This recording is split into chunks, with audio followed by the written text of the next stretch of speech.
Safe list is kind of short for the idea of a safe email list, okay, that you can just mail your ads through.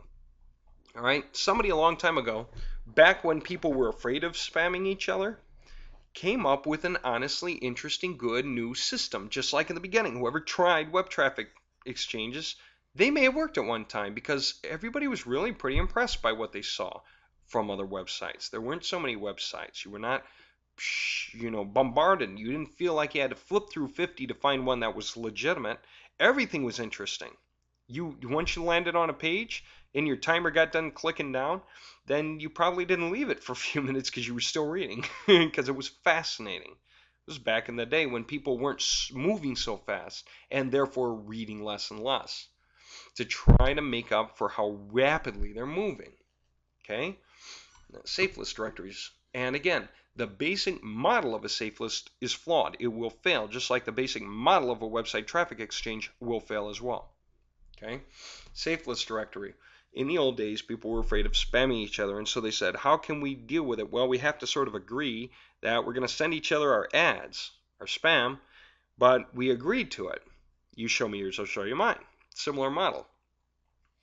In other words, 100% supply, no demand. Matter of fact, that's the model I want you to learn. So in a safe list, people said, okay, let's get 20 of us together and we'll join a website. We'll sign in. We'll have an email address that will tell the website, hey, this email address, you're allowed to spam me here. No problem. It's whatever. It started off being their main email address. Everyone kind of only had one email, and they wanted all their mail to go to it so that they could see it all. Imagine that.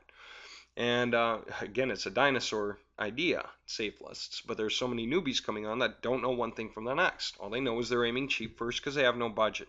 Newbie, no budget, dinosaur systems that have propagated like mad. 100% supply, no demand. These are concepts that help you avoid mistakes in the future because you start to recognize the trends in different forms. They're not different than website traffic exchangers. They're just set up differently. Here's the way that goes.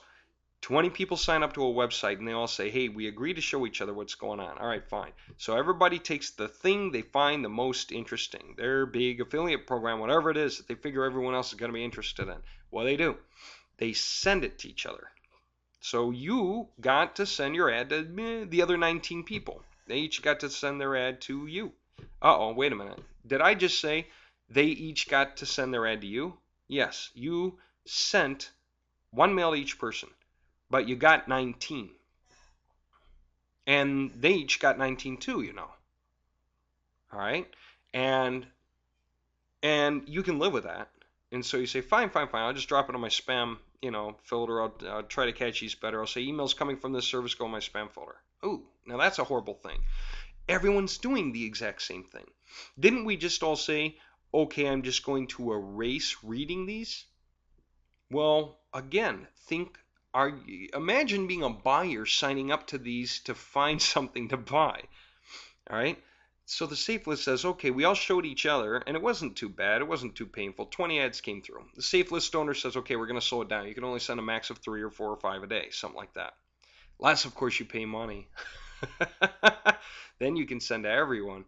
And the more people that do that, then the worse it gets. The better the safe list does, the worse it performs. The more supply, the less the demand. It's really, really amazing how the dynamics of a thing affect it so much.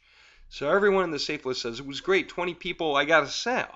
Whatever, I got a sale, 20 bucks or 30 or whatever.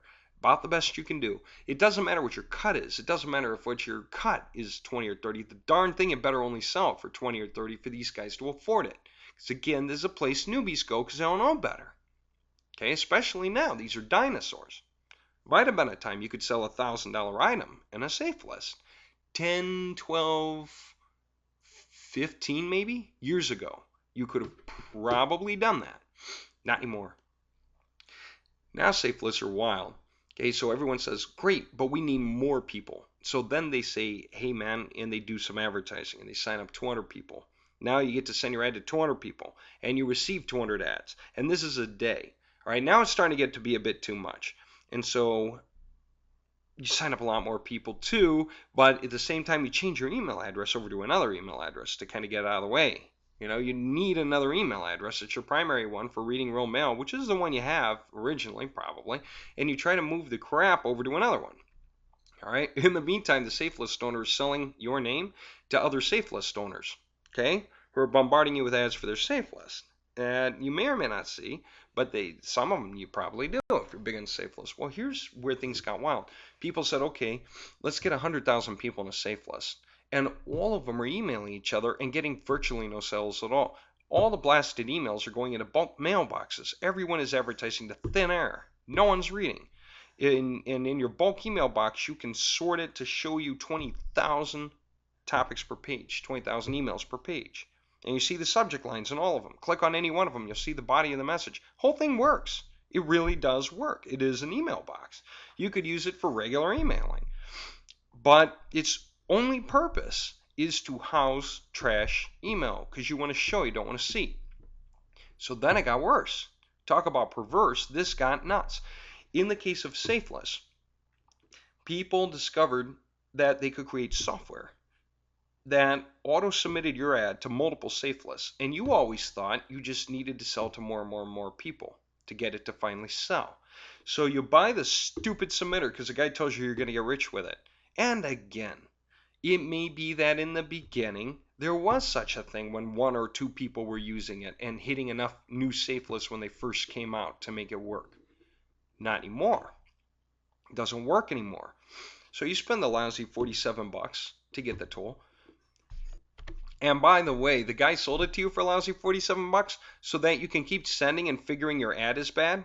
And that's what would happen if you ask a safe list owner, what's my problem? They'll say, well, try a new ad. Nobody's interested in your ad. Try to change the wording. Your subject line must be off. It must be old. Don't use a phrase like, you've got to see this. Because no, I don't. Don't be kind of saying to me, how do you know whether I've got to see it? Maybe you think I've got to see it because it'll make you 100 bucks a week. And maybe for me, it's not going to work for me. I mean, I cannot live on 100 bucks a week, and I'm so far beyond the idea of just settling for 100 bucks a week that I would never want to look at it, right? No one looks at mails that say you've got to see this because they associate them with the mailer. The mailer must be a newbie or a novice to send a subject line like that. A subject line that says $1 million in 30 days with an exclamation point. As a matter of fact, almost anything with an exclamation point. There are those guys who made it through and they just sort of still use the same style, and you kind of recognize their style, so you sort of live with them. But for the most part, when you just see something out of the blue from someone you don't know, they're a newbie and they're writing what they feel. But what they're feeling is excitement over something that a newbie would feel. I mean, again, it's newbies in these places. Okay, so they're learning, but they're at the ground level, and for them, $100 sale, period, would be a huge advancement over anything they've managed so far, right? So it gets perverse. Now you spend your 47 lousy bucks, and you're never gonna, get a refund on it, and you're never even gonna think to ask for one anyway because you figure it's your fault if you can't make it work. And you just blast these safe lists away over and over again with everything you can think of, and add more safe lists and add more safe lists, and it never frickin' brings any sales because it's 100% supply, no demand. Everyone is advertising to thin air. It's ungodly how much money is spent on the internet advertising to thin air. Website traffic exchangers. Guys used to create software that could flip through the pages for you. You could program them to wait 5 or 10 or 15 seconds or whatever, and then go to the next page. Wait again, then go to the next page, and click the click links, which is amazing because anyone who sees it should know the whole market disappears the moment everybody learns about it, and people will, especially if guys are advertising on website traffic exchangers, which makes the most sense. Okay, so there are affiliates selling these things on website traffic exchangers, or used to be back when they worked. Then the website traffic exchanger has to wise up, and they have to invent security features that make it hard for this program. It has to read an image verification link, or it has to ask a logic question. You have to answer the right A, B, C, or D. And it'll be a stupid, simple, easy question. You'll never fail to answer it. And there's a timer for how long you take to answer it before you lost your hit credit, and you have to log back in to continue. So when you see automated software that defeats the demand side of the house, you should run.